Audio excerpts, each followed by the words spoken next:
Good afternoon. So I just wanted to come and share something with you guys right quick. So this is Jesus forgives and heals a paralyzed man.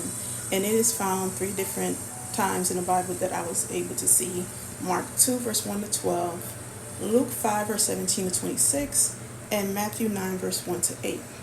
And it says, a few days later when Jesus again entered the Capernaum, the people heard that he had came home. They gathered in such numbers that there was no room left, not even outside the door, and he preached the word to them. Some men came, bringing to him a paralyzed man carried by four of them. Since they could not get him to Jesus because of the crowd, they made an opening in the roof above Jesus by digging through it, and then the mat was with the man was lowered on it. When Jesus saw their faith, he said to the paralyzed man, son, your sins are forgiven. Now some teachers of the law were sitting there thinking to themselves, why does this fellow talk like that? He's blaspheming. Who can forgive sins but God alone? Immediately Jesus knew in their spirit that this is what they were thinking in their hearts, and he said to them, what are you thinking? Why are you thinking these things? Which is easier to say to this paralyzed man, your sins are forgiven, or to say, get up, take your mat and walk? But I want you to know that the Son of Man has the authority on earth to forgive sins. So he said to them, I tell you, get up, take your mat and go home. He got up, took his mat, walked out in full view of them. This amazed everyone, and they praised God, saying, we have never seen anything like this. Could you imagine in this day and age, let's say, Jesus comes and everything, and you may be paralyzed, you may be sick, and you're not able to get to him, and you have either a friend or a group of friends that take it among themselves that we gonna get you there. I mean, these individuals dug a hole in somebody else's roof. I mean, they made a way, but it was just like, they went above and beyond, and they didn't have to do it. A friend is someone who's there for you when you have, I feel like that's what a friend is, someone who's there for you when you're not able to do anything for them, you ain't got anything to give them, because this individual was paralyzed. He couldn't walk. They decided to carry him on his mat, dig a hole in somebody's house, and lower him down so he can get healed by Jesus. So imagine having those individuals in your life right now. You know how when they say when an individual passes away, it takes six, pallbearers to, lift him.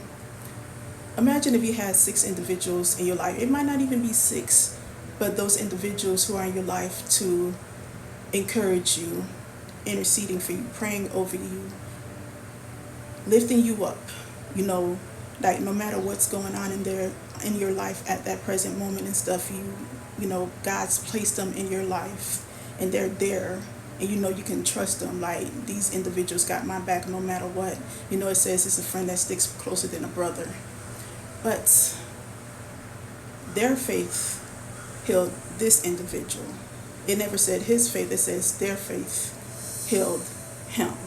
So it's just like sometimes, I call it like borrowed faith and stuff. It's like, sometimes you may not have that faith, but you have an individual in your life and stuff that like, hey, it could pray for you, that could be there for you, that can encourage you, that can intercede for you, no matter what it is that you got going on and stuff. And it says that faith, belief and trust and loyalty to God, complete trust, confidence, or belief in something or someone, often without absolute proof.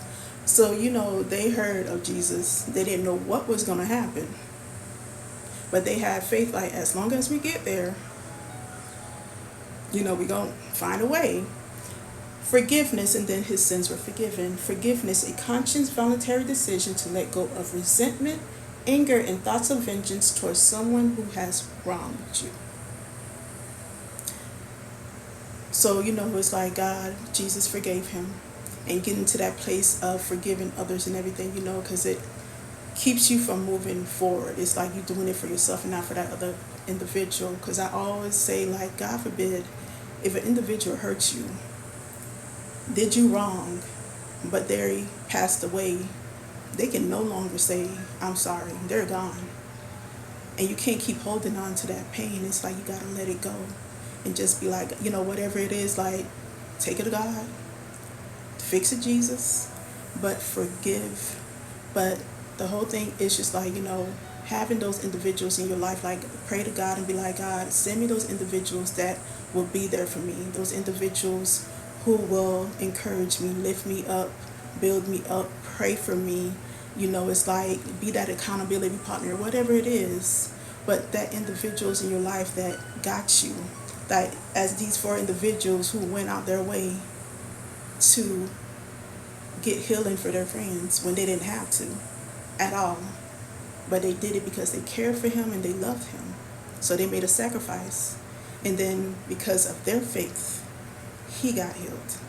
So trust God. Know that no weapon formed will prosper. That he's got you covered and protected.